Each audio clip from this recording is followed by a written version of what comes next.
Boris, thank you so much for being on the show with me today. Tell everybody who you are and what you do for a living. Well, thank you for having me, Andy. I'm Boris Milinkovich. I'm the founder and principal of True North Tradecraft. We're a small little boutique training firm and consulting firm in Toronto, Canada. And essentially, what we do is we help people of all types avoid or escape, I guess, very scary situations, either at home or abroad. That's Very in a nutshell. cool. So, you have a background in law enforcement and also in military service. What led you to that? What was the reason that you chose to do that with your life?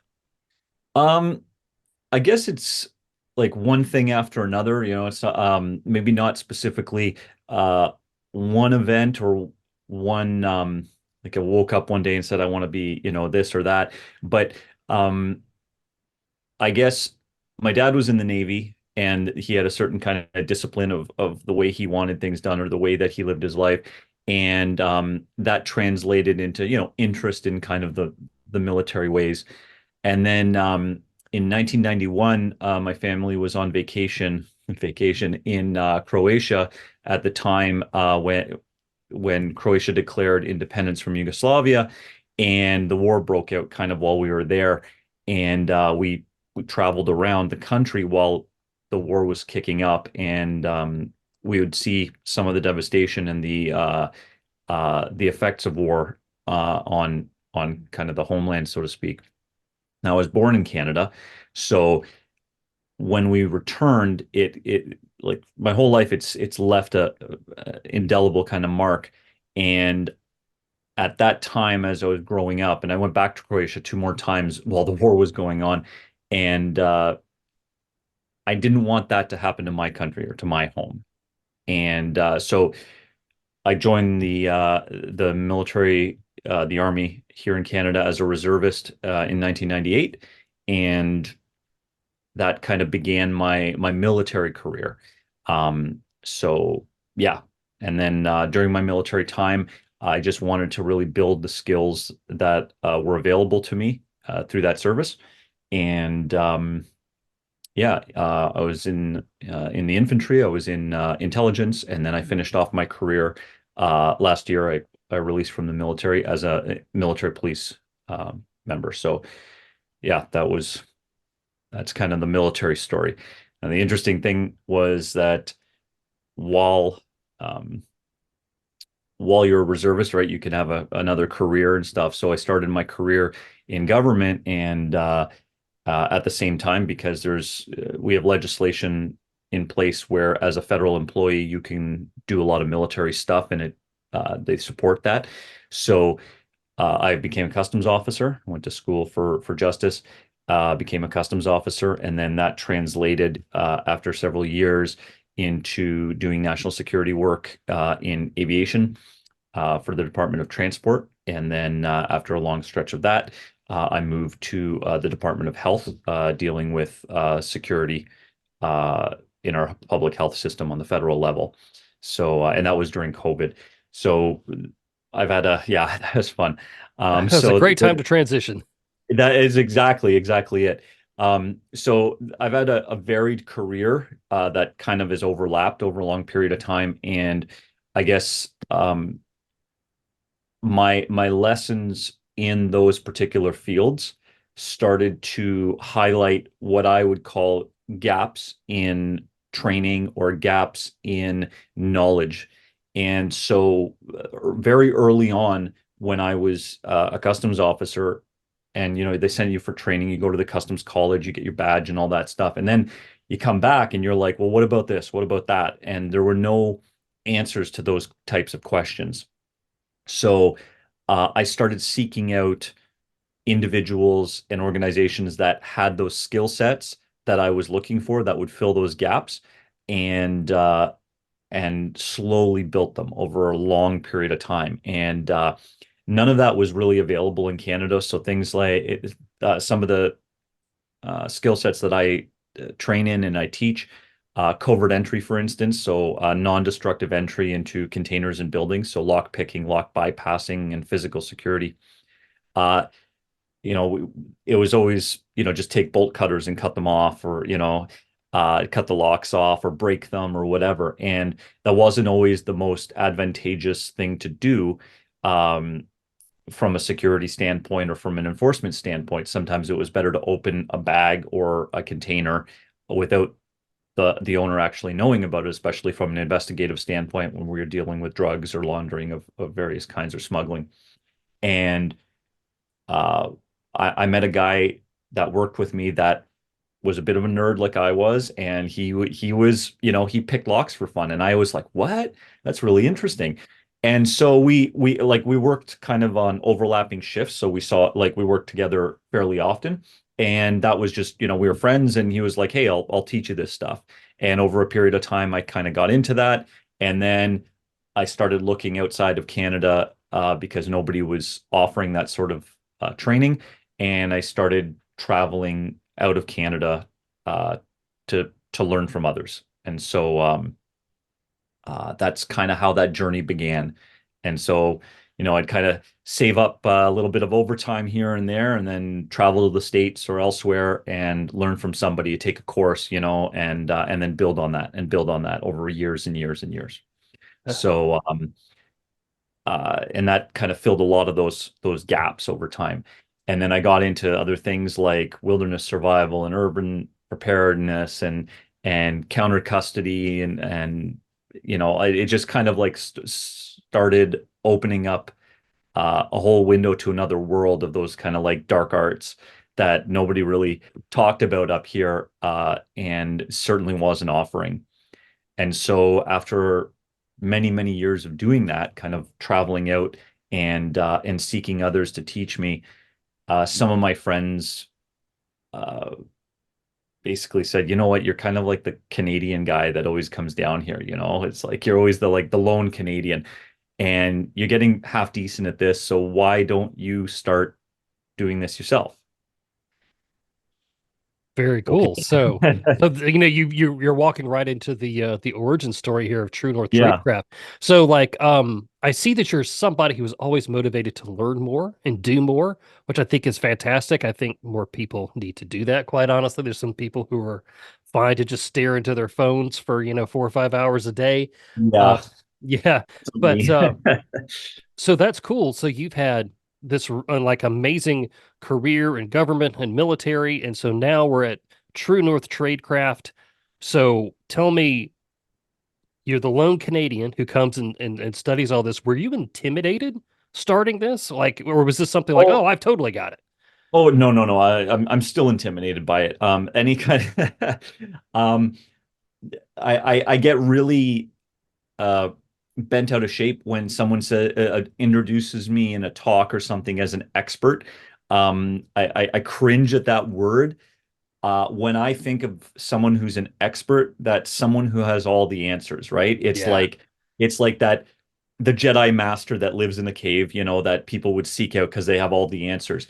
I'm not that, and I make it very clear that I'm not. I'm a specialist in these things in the fields that I'm in, and I very much work as hard as I can to bring the highest level of training and knowledge to people that want to learn it from me. But with that being said, I don't have all the answers, and there's no absolutes in the fields that I'm working in, right? That's a And great point about there being no absolutes in these fields. That's a very good point. yeah, like you can, it's anybody who's taught or gone and taken classes or training in martial arts or combatives or anything. There's always like, well, what would you do if the guy did this, right? I don't know. I'm not there, right? Like, Right. you know, Yeah. there's Yeah. there's you could what if things for forever, and Yes.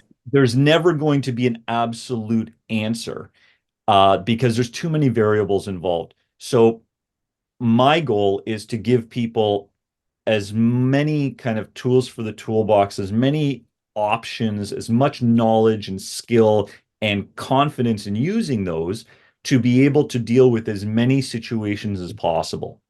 And that's all we can do, right? There's not going to be like, well, listen, here's the answer to all your problems. Right. Because if that was the case, then either one guy would just be teaching everything and then everybody would teach that one thing that solves everybody's problems, or uh it would just be the one thing. There wouldn't be like all these different schools of thought and different opinions on how to do stuff and different experiences. There would just be the one answer.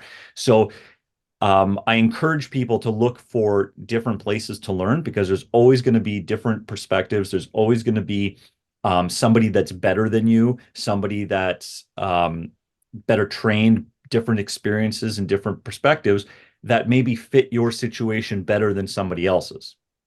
So, um, one angle that True North Tradecraft takes is that because I'm Canadian, Canada is a far less permissive environment than the United States when it Right. comes to self-protection, carriage of weapons, firearms, all that sort of stuff.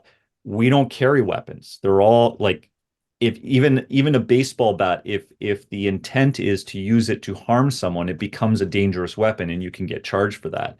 So it comes down to understanding that I exist and the people that come to me in Canada exist in a non-permissive environment. We have to understand that these are not options. So we have to come up with different ways to address violence, to address personal security, to address physical security, all these different things. And that's the approach that I take is using your environment and problem solving. The basis for a lot of what I do is awareness. Mhm. So being able to be aware of your surroundings, be aware of your environment, what's going on, and the dynamics between the individuals and people groups that are in that environment, and how they all interplay, and being able to gauge that sort of stuff. And that's a fundamental building block on one's personal protection because if you don't have a clue as to what's going on around you, you're going to be at the mercy of those people who do. Right. And like you mentioned, um, how many people just kind of walk through life staring at their phone, right? And they're not Hmm. paying attention to what's around them, and they almost step in front of a streetcar or Yeah. whatever. And I mean, I live downtown Toronto. I see it all the time. They're waiting for a light or they're carrying on. The light's changed, and the last time they looked up, the light was green and now it's red, and they just carry on walking into an intersection and almost get creamed. Hmm. And then they're like, "Oh my God, how dare they almost hit me?" Well, maybe if you were paying attention, you would have seen that the lights changed and that person actually was in the right. Right. So that's kind of the angle that we take with True North Tradecraft is that we want to build those kind of fundamental skills, kind of crawl, walk, run, and we it starts with mindset that your protection of yourself or someone that's in your care is a fundamental human right. It's one of the most basic natural laws in that exist. Every creature is going to want to protect itself from harm. Right. Um, so how do we do that in a way that is responsible and effective and within the capabilities and capacities of the people that are doing it? Um, so when I run classes, oftentimes I get queries about, oh, I'm not really in the best shape. Can I do this? Right? And I don't really focus on myself teaching a lot of combative stuff. And basically that's because when I focus on the situational awareness and the counter custody stuff, it's important that people understand these are finer skills that Hmm. you don't have to be big and strong. I mean, it helps. Everything helps when you're Sure. Sure. stronger and fitter. But other than that, like, there's skill sets that are smaller and more finesse, right? Gotcha. So yeah, speaking of that, you have a great phrase that I absolutely love. It's personal security tradecraft. I think that's a Yeah. fantastic way of putting that. Kind of go through what that means to you. So I guess tradecraft is one thing. It's derived from kind of spycraft, right? Like Hmm. the skill sets that spies use, and that's really cool. And you know, um, it sounds cool, but it's not about cool. It's about tradecraft are kind of need to know or closely guarded techniques or secrets or methods within a certain group, right? Right. So spies, because of what they do, military operators, what they do, their methods need to be kind of kept close, so that bad guys don't know it, but they can use these skills to keep themselves alive. And that's really what it comes down to, is keeping yourself alive. Very So, cool. so that's the word, using tradecraft, because it's a certain set of skills that enable one to survive through adversity, right? And to become resilient.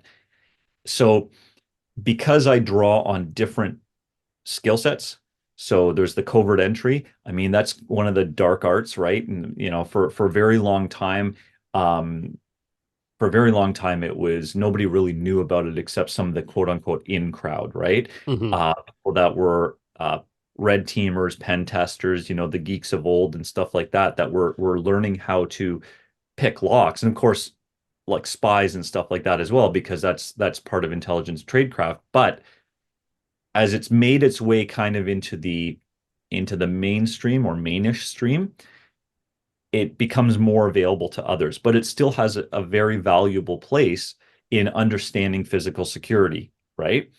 Then we get into the counter custody world, and very few people were doing it. And there's a few more nowadays, but like 10 years ago, nobody was really doing it, right? Right. And very, very few people. So it is one of those things that I think is part of that tradecraft, right? One of those dark arts, escapology.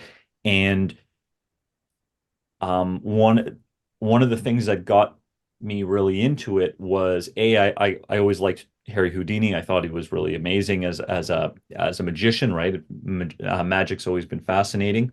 But at the same time, when I was going through um, my customs training and like my officer training and stuff like that, and you go for use of force and handcuffing and all this stuff, and I asked the question, well, what happens? How do I get out of this if someone gets the jump on me and uses my cuffs against me? They're like, that would never happen. And I'm like, don't ever say that'll never happen. I'm asking Right. a legitimate question. How do I get out of these things?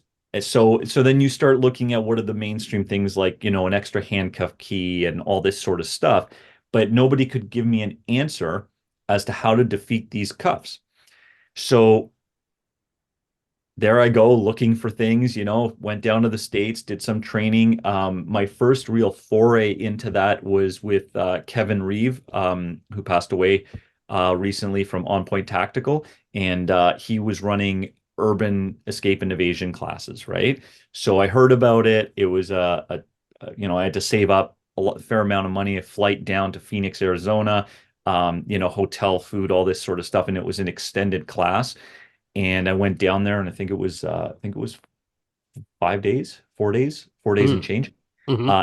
and saved up for a year for it. Anyways, finally made it down there, and it really introduced a lot of skills that I now kind of have grown on, right?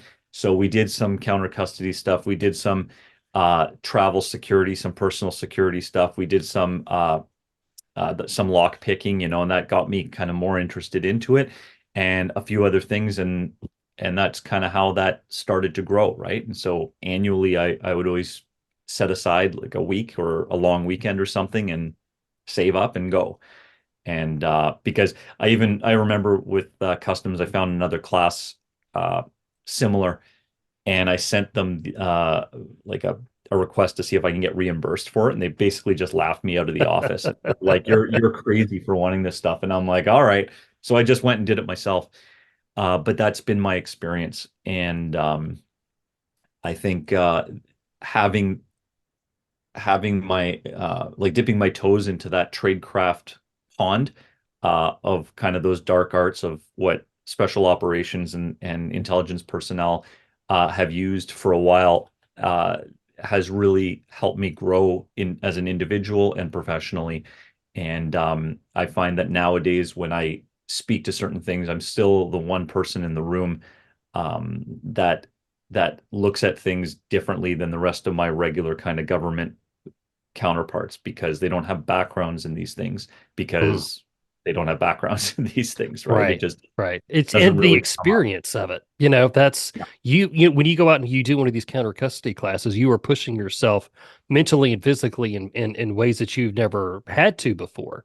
And thankfully, all Yeah. that sort of stuff is happening in a learning environment where it's safe to fail, so where you can, get the proper instruction to do that. Because I mean, I feel that it takes I always encourage people to go out and get training at least once a year in something that's going to be valuable to help them, whether that's CPR, firearms course. I just recently did Ed Calderon's urban movement through the Zoom course, and it was absolutely phenomenal. And Yeah, Ed does so, really great stuff. I've oh taken yeah, some of the stuff as well. Yeah, like, and that's going back to my a previous point I made is that it's it's not about having like one person that's your guru, right? hmm It's about getting the widest breadth of information from different perspectives. And you can take deep dives into a particular skill set and learn from many different people.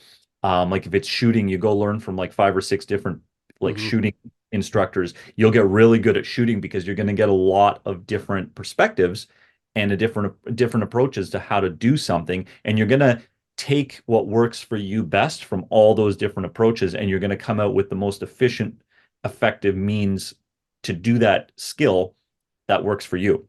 The right, same thing goes with all the other skill sets. So um, I like to get people set up with a rock solid foundation upon which to build. And because if I'm the first person they're learning from, I'm not going to make you an expert in in a weekend. It's just right. it doesn't happen. However, I can give you a very solid base upon which to build your expertise going forward. And it's an honest uh, application of principles, and those people walking out know what's going to be bullshit afterwards and what's going to be quality and how to better themselves as time goes on, right? The Right. proper way to practice, the right things to look for, and how to grow themselves. Yeah. And, that's one of the things that I think is important for instructors like yourself. Like I also like the fact that you don't want to ever consider yourself to be an expert. I thought that was Yeah. very humble, but also very true. Because you never want to feel like you're the person who has all the answers. And speaking of that, in your book, Negative Space, you talk about, when people are looking to protect themselves, what do you think is like the most overlooked part of that people should really be taking seriously? What's the thing that just doesn't get on people's radar that we really need to be focusing on? It sounds boring, and it usually is because it's not jazzy and sexy, but situational awareness, like Yeah, really, just it's one of those things. After you do it a little while and you have an understanding of what it is and how it's used and why it's so important, it runs in the background of your like subconscious and like an app, right? yeah, But your radar yeah, is going. You're not paranoid, you're not, you can carry on doing whatever it is you're doing, but you're paying attention to what's going on around you. And when something dicey comes up or something that doesn't really look all that right to you, that could be a threat, it could be a hazard. um so not always a human element thing, but if you're not paying attention, you walk into like a manhole that's yeah, being worked on, like yeah. it's just paying attention is important. And having the right mindset, having the focus that you're not going to allow yourself to be someone's victim. There you go. And that, so when you couple the mindset with the awareness, it changes the dynamic of a predator looking for prey. And if they're looking for someone that's going to be, high return on investment, right? They're the risk versus reward. Is this switched on person who's now eyeballing me, who seems to be ready for a fight if I make a move? Is that worth is that worth stealing their wallet, for the few bucks that's in it versus the person who's completely oblivious? Right. Yeah, Um, absolutely.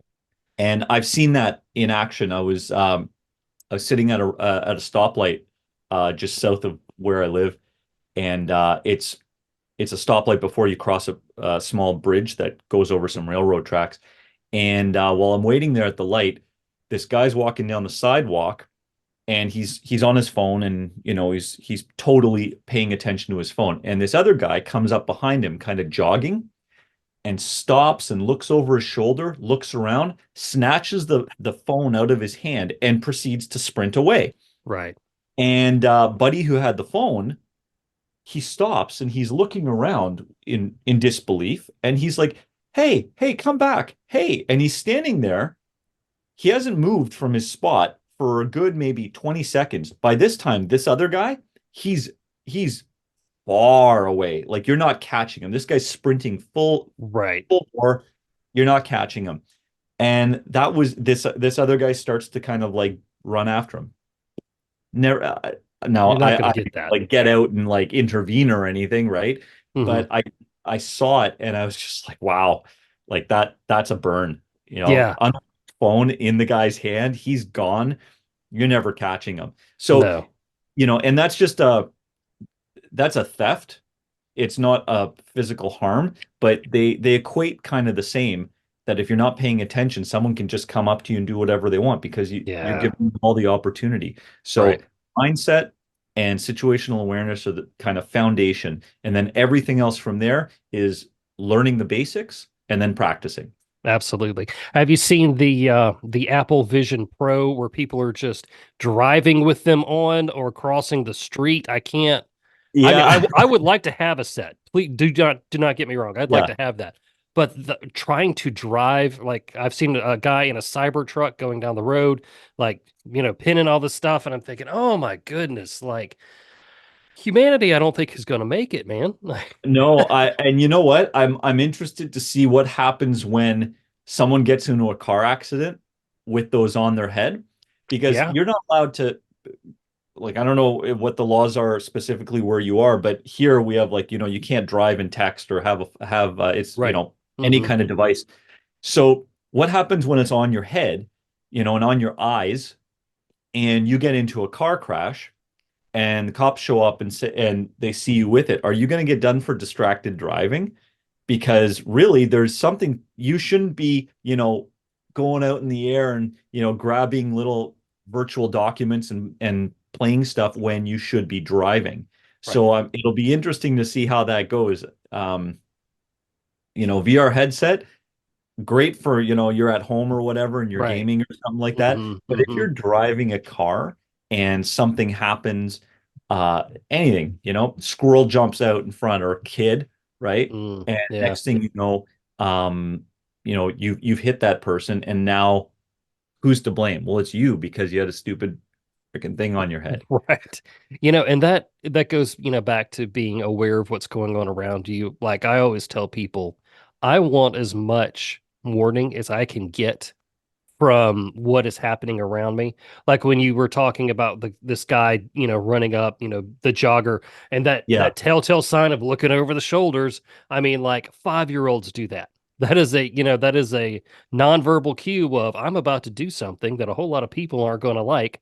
So I would like to be aware of those things. And clearly you were watching this happen.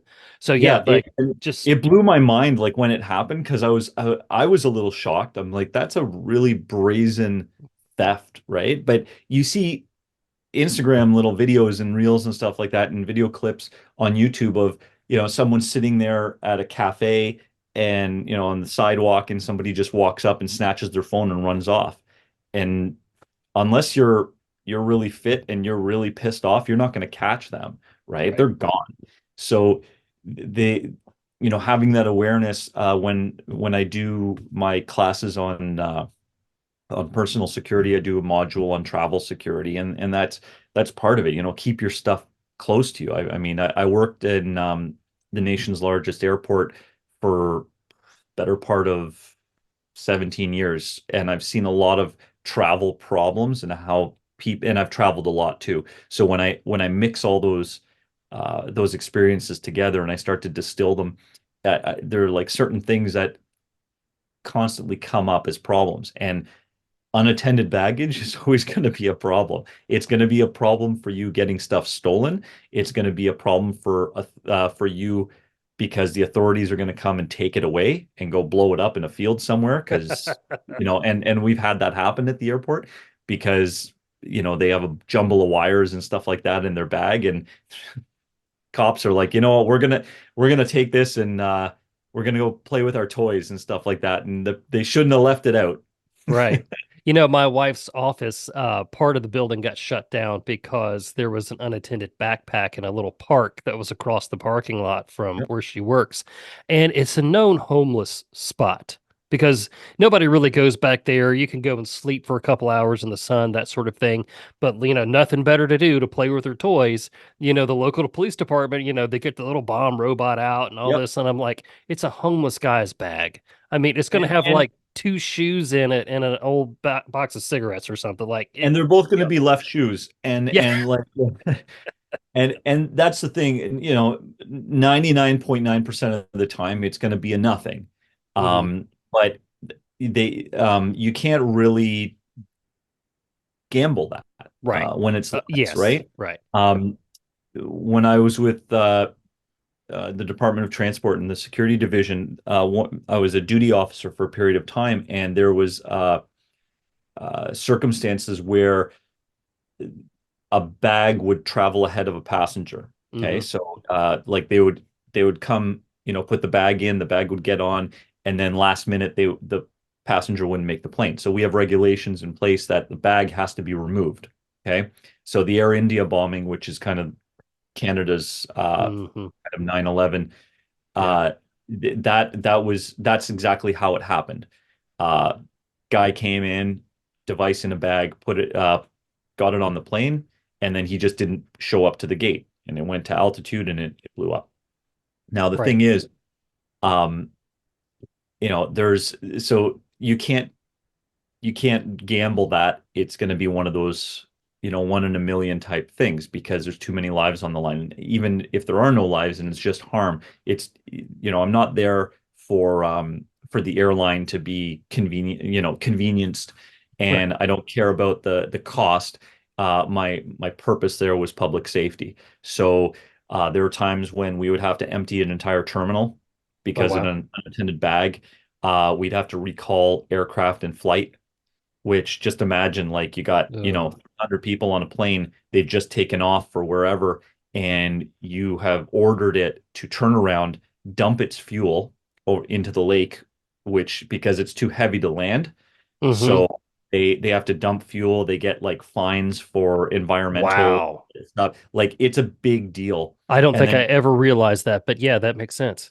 they land, and you have to get everybody off the plane. You have to sweep the plane, find the bag, remove it. Like there's like it's a big production, and then get those people back on their flights because they have connections and they have all kinds of other stuff, and it's not done lightly. And but at the end of the day, none of that matters next to the possibility that something could hurt or kill people. And Right. that was my kind of purpose there. And we didn't do it often, and it wasn't done lightly. But like I said, when it was apparent that it needed to be done, then it needed to be done.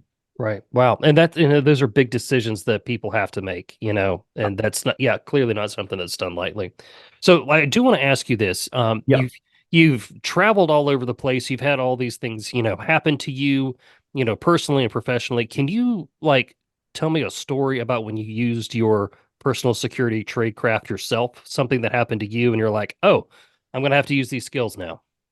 Uh, so Um, when I joined the military intelligence branch, I was sent to Halifax, Nova Scotia for training. And it's like 14 weeks or something like that. Oh, wow. And while I was there, um, we went out drinking one night. You go out like the whole class or whatever. Sure. We went out for dinner and drinks. And so me and one of the guys are walking back, and we're a little tipsy. We're soldiers on As a one naval base. does. Yeah, we're soldiers on a naval base, so it Sure. was, Right. it was a good go. So we're coming back, and it's late, and you're not really thinking about situational awareness and whatnot. You're having a good time. Me and my buddy, we're laughing. All that's good. And so we're walking down this street, and this the area between where the main kind of strip and like the restaurants and the bars and stuff like that are on one side, and then there's like where the base is on the other side, right? And there's this like neighborhood in between.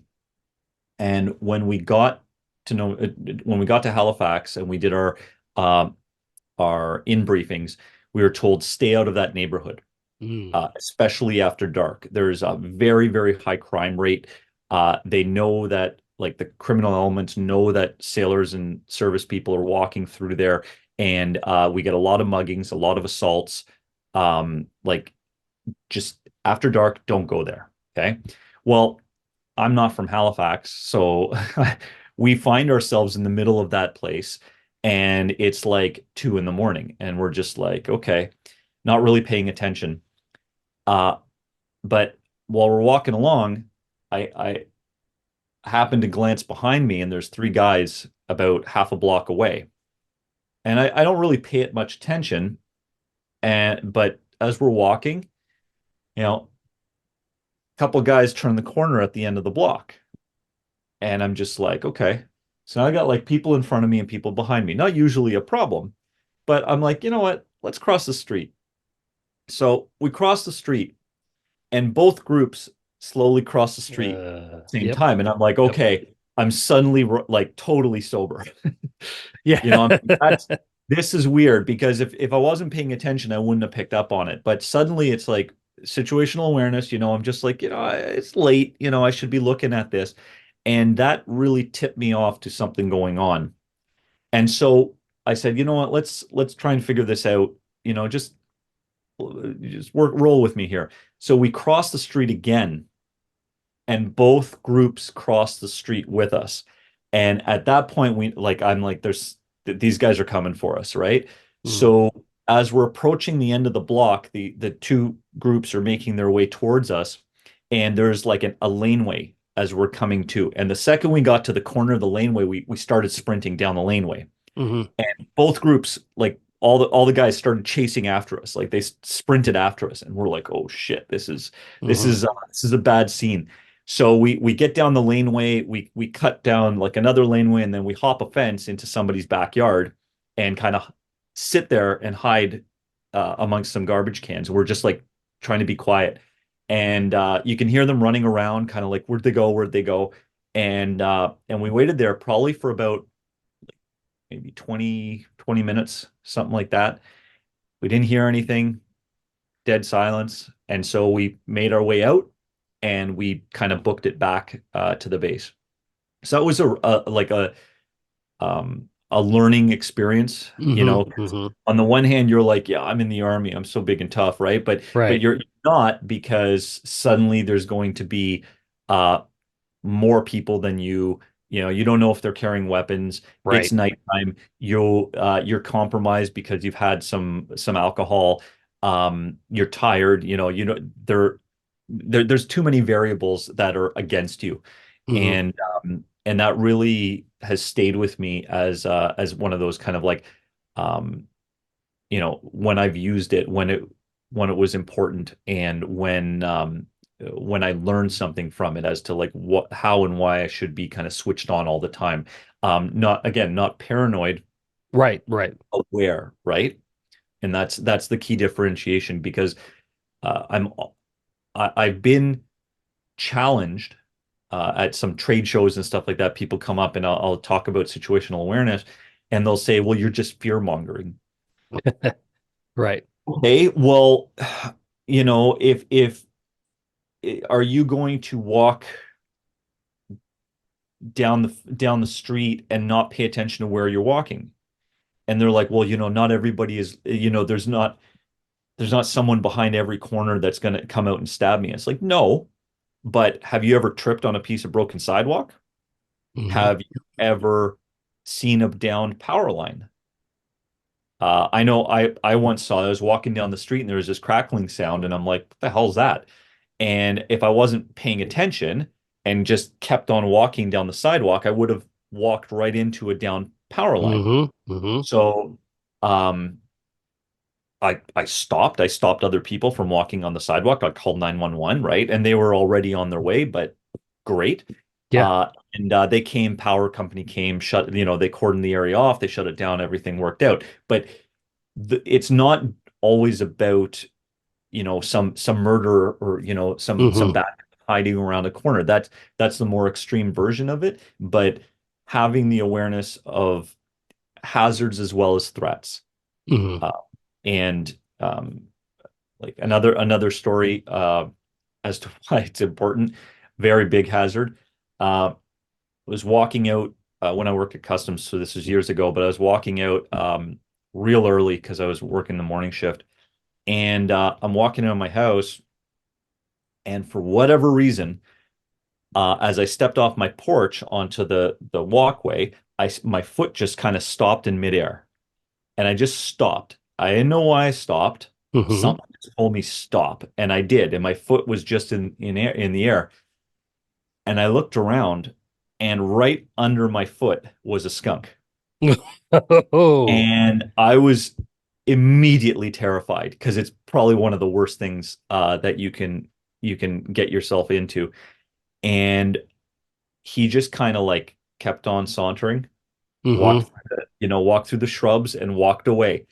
And the whole time, I'm just sitting there with my foot in the air because had I stepped down, I would have stepped right on him, and Oh that would yeah. have been a scene. Yeah. Uh, he was unperturbed. I Mm-hmm. was terrified, and off he went. But it was one of those things that if you're constantly using that and you constantly have that radar, you're sharpening that sense. So even when you're not completely switched on and you're not aware of why it doesn't feel right, that subconscious Mm-hmm. will kick in and identify a hazard or a threat so that you can actually do something about it. Yeah, listen to that intuition, that gut feeling that you are Absolutely. blessed to have that as a human being, and you should absolutely listen to it. Yeah. Absolutely. And that's that part of that mindset is that not everybody is out there to harm you, but Mm. don't think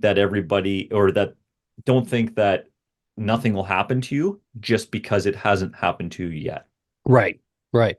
Every, nothing happens to anybody until it does. Yeah. Exactly. Right. Exactly. Right. Yeah, I always tell people like, go scroll through your local newspaper or your local news site and there's a whole bunch of people in there who didn't think Yep. they were going to be in accidents or have heart That's right. attacks or get mugged. So these are the things that you need to be aware of. So Boris, as we're wrapping up here, Yeah. you've done all this training, which is really cool. Has there been like a big aha moment for you when you learned something that was just so vital that it changed how you did everything? Yeah. So when it comes to kind of the covert entry side of things that I do in the physical security, my even though my first intros to that were through my friend at Customs and then with On Point Tactical, which was very much a very brief introduction to it. But the first time I kind of saw behind the curtain of physical security and it really blew my mind Mm-hmm. was when I took a covert entry class and a couple of other classes from Rob Pingor of Covert Instruments. So years ago, and I went down to Virginia and spent a long weekend with him and like learned some hard skills, and that opened that opened my eyes to kind of what's possible and that the illusion of security, right? Really security theater, a lot of it. And that set me up in a lot of ways for my professional career and how I look at the world. And I just remember, some of his lessons, some of his anecdotes, and some of the stuff he taught at that time really blew my mind. And I was done. Like I was cooked at that point. I'm like, you know what? Like there's so much to learn and it's all really cool. And since then, I mean, I've used it. I've used those skills in real situations, like um, I've helped my neighbor get into his house when he locked his keys into the house. Um, I helped a guy who went. I was is on my way into a training night with the army. So I'm sitting there, I'm having a snack before I drove in to the base, and some guy parks in front of me, gets out of his car, I guess to get something out of his like pocket or something, and he's wearing a t-shirt and there's a snowstorm going on. Ooh. And he gets out clearly just for a second, and the wind closed his door and it Ooh. locked it. Mm-hmm. And he's like standing there trying to like open the car door, and he's just like, oh my God, like I'm screwed. Like he doesn't know, and I'm just like, oh God. So I like have a kit in my car, went in, and I jiggled the lock open for him. And he's like, you know, totally blown away. He's freezing his ass off. And I managed to get it open quite quickly. And he wanted to pay me and stuff. I said, no, no, no. And I was in uniform. So I said, no, no, it's all good. It's a public service. Just glad I could help. And I see, he's like, well, where'd you learn that? And I just went, Army, which absolutely was untrue because the Right, Army right. really didn't teach me that.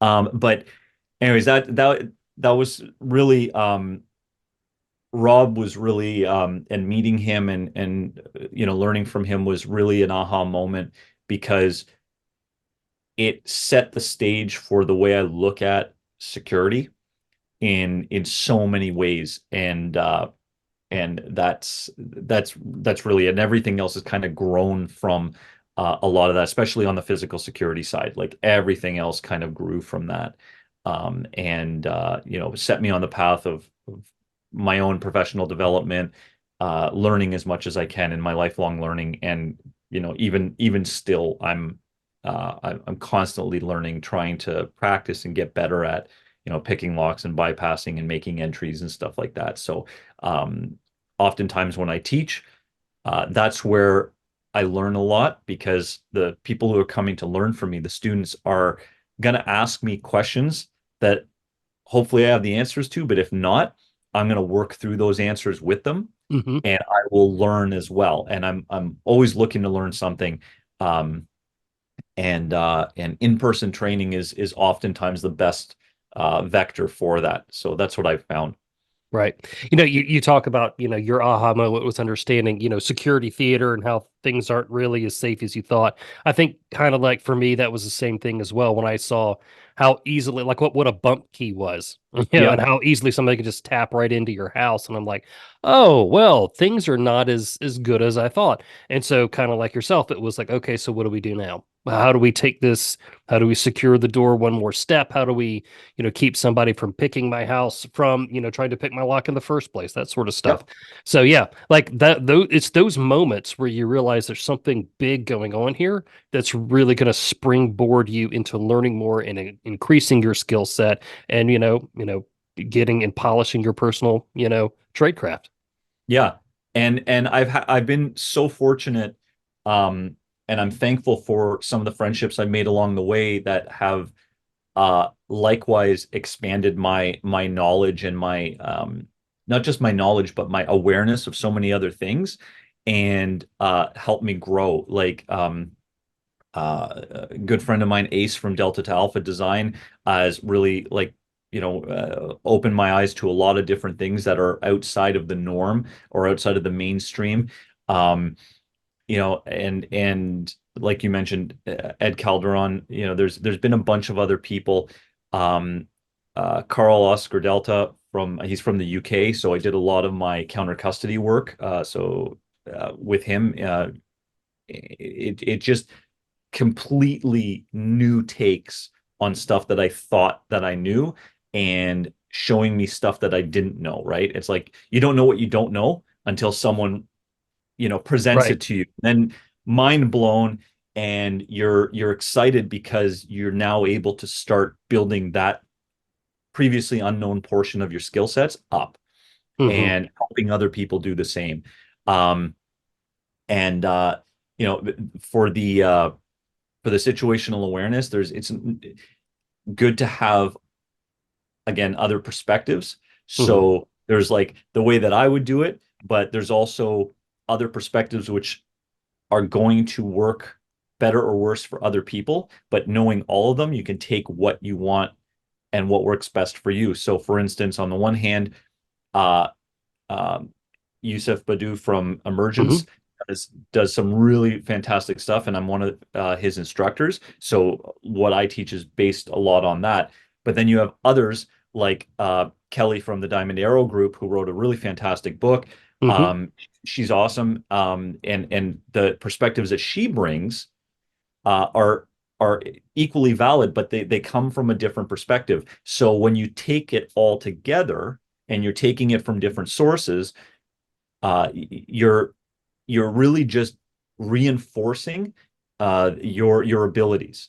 And so yeah, and especially for the women in the audience, Kelly's book, Sharp Women, Hmm. is great. I was fortunate and honored to uh, get an early draft of it before it was published to do some feedback and some edits on it. So it's a really great book, and yeah, uh, it's so like all those people have been really really supportive of me, and at the same time, they have their own skill sets that they will expand, whatever kind of areas you're looking into.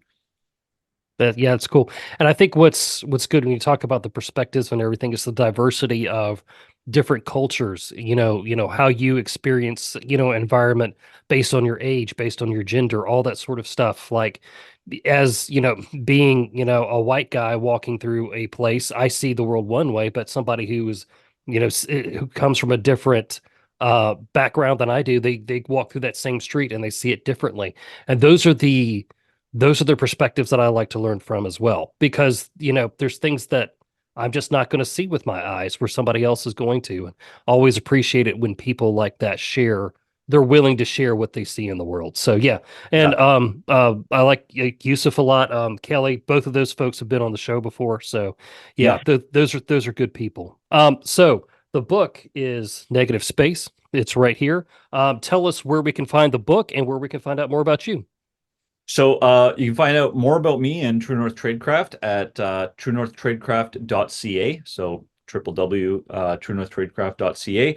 On Instagram at True North Tradecraft. We have a LinkedIn page as well, True North Tradecraft, and a Facebook page as well, True North Tradecraft. Um, so we have our two books. So we have Yep. Negative Space and we have our Disaster Preparedness Guide. A little different than other publications out there on disaster preparedness. It's principles based. So one of the challenges I had, or one of the requests, was constantly like, well, I live in a condo. What do I do? I don't have like Mm-hmm. acreage and Mm-hmm. stuff.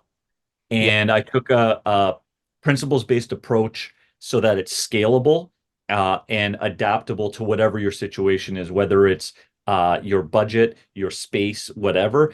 The principles are the same for preparedness. It just comes down to how do you implement it and how do you meet the survival requirements uh, for your situation. So that's the approach that I've taken, and it's now on its third edition. So that's available on Amazon or through our web store. Uh, Negative Space, same thing, available on Amazon worldwide or through our web store. If you want it autographed, then order it from me and I'll send you an autographed copy. But excitingly, we just got this turned into a audiobook. That's right. So You did. yeah, so it just came out as an audiobook, so very excited about that. And this one is in production right now for an audiobook. Good. So do you read the book yourself or did you hire somebody? I hired someone that's done a really fantastic job. I don't actually have the equipment set up for that. I might do that later on down the line if I have the time and the means and the setup and everything to redo them with my own voice and in later editions. I'm also working on a third book right now, which is in the kind of end stages of the manuscript. So stay tuned for that. Okay. And we have classes coming up here in Toronto. Um, uh, you can see it on the website and on Instagram. But like March 3rd, we're actually doing a situational awareness class in Toronto. So it'll be based on emergence safe Hmm. program, the situational awareness for everyone. Uh, for International Women's Day, we have a women's only event going on. Prior to COVID, we did that annually, and the proceeds would go to a charity. So we're doing that again now. In April, we have a personal security day. So that'll be a seminar on a lot of the stuff that I cover in negative space. And then after that, we have a seminar on disaster preparedness. And then excitingly, in May, Zach from Eclectic Survival Systems out in Atlanta is coming up to Toronto, and we're going to do a mixed skills class for an entire weekend. So that's very exciting. So there's a lot going on. And then at the end of May, we have a lone worker safety seminar as well. So that's what I feel is an overlooked area in personal security and safety. There's not a lot of people that are talking about lone worker safety, which is essentially just keeping yourself safe when there's no backup. So, and in a non-permissive environment, no less. So you can't carry a firearm if you're a real estate agent. So, Right. Right. Yeah. I like that. I like that idea a lot. Okay. Very good. Well, Boris, thank you so much for talking with us today. I appreciated our conversation. I appreciate learning from you. For also for reading your book. Man, God bless you in your future, buddy. thank you, and likewise, and thank you for the opportunity and for having me. It's been awesome, and look forward to doing it again sometime.